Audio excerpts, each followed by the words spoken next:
the wonderful Jade!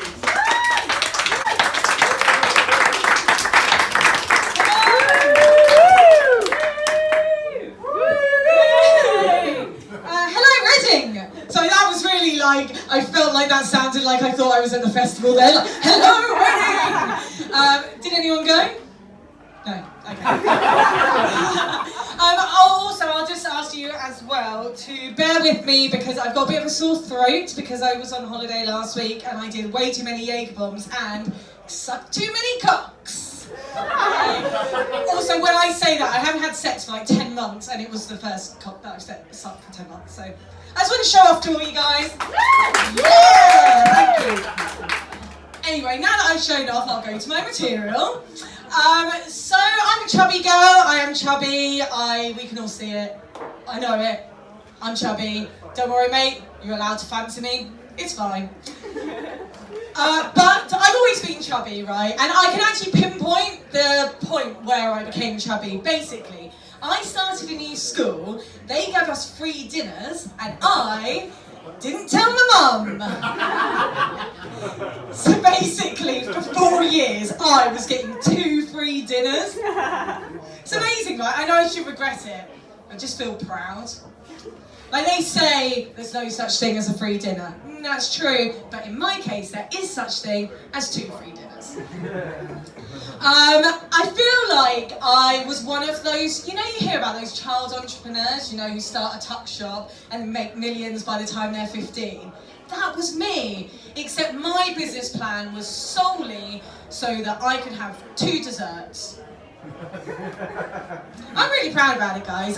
The one thing I have realised, though, is I have discovered that I am too chubby to become a drug addict. Yeah. Look, a surprise there. You might be wondering why I'm bringing this up. I actually used to live with a drug addict. The worst thing about that sentence, actually, is that she wasn't one when I moved in. Yeah. Really shit housemate, as it turns out. People give you all sorts of advice, don't they? Like, oh, house shares, oh, they're so good for new experiences. But no one told me one of my new experiences would include literally living in a crack den. Now, if any of you are concerned about me, because sometimes it does make people concerned, don't worry, it's fine, I didn't stay long. Apparently, and also here's a little tip if anyone's looking for a new housemate, apparently, when you're addicted to crystal meth, a cleaning rotor's not important. Who knew? But it does mean that I found out in that time that I am too chubby to become a drug addict. Because in all honesty, I'm not going to spend my last £5 on a bump of Coke. I could buy a pizza with that. Woo, exactly. And people say that drugs are moreish. Like, they are moreish, yes, but you know, to me, what's really moreish?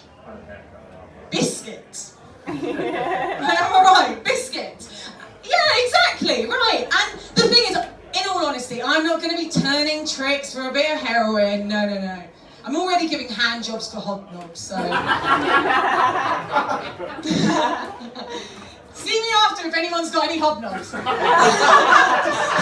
I broke the seal and now I'm back on it.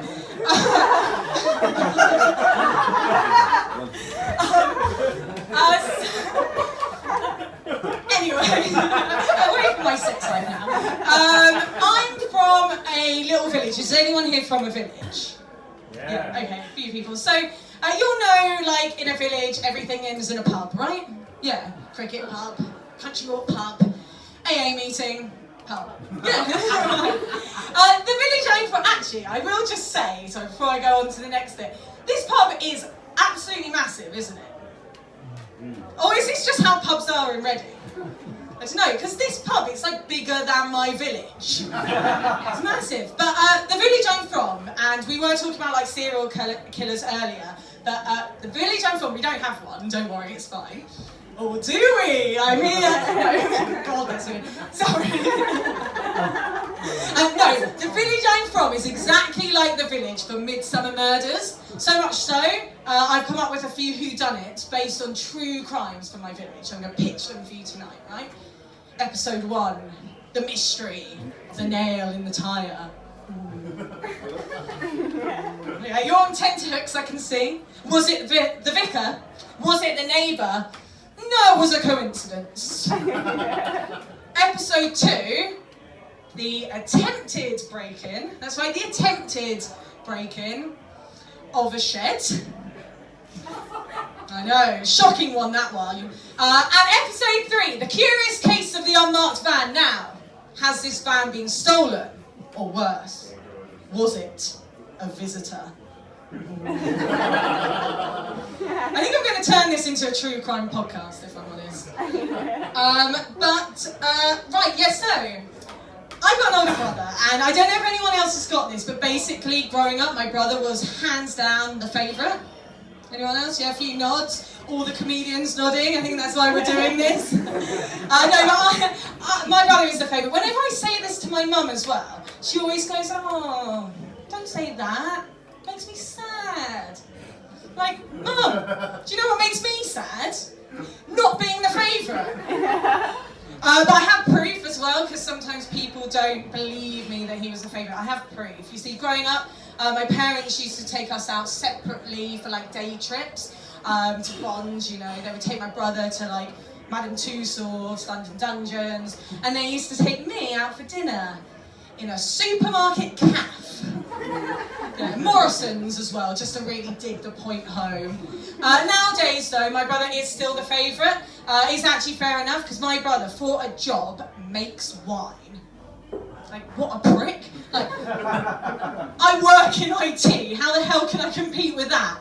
Like, think about all those great, deep and meaningful conversations you've had over wine. What deep and meaningful advice can I give someone? Like, try turning it on and off again. The worst thing is as well, my dad used to work in IT. When I got this job, I thought, great, gonna have something to bond over. Do you know what's easier to bond over? Free booze. I'm going to be honest to you, Reading. Out of the two of us, nowadays, my brother, he's my favourite.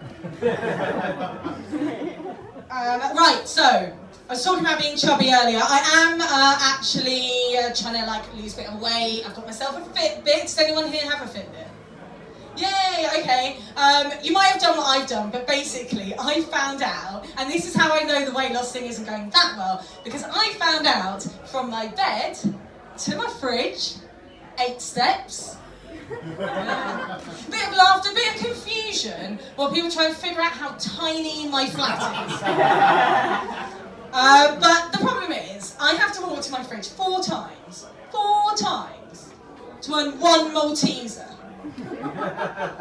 Okay guys, you obviously haven't thought about it as much as I've thought about it. But there's like 20 Maltesers in a bag, right? That's 80 trips. It's put me right off Maltesers.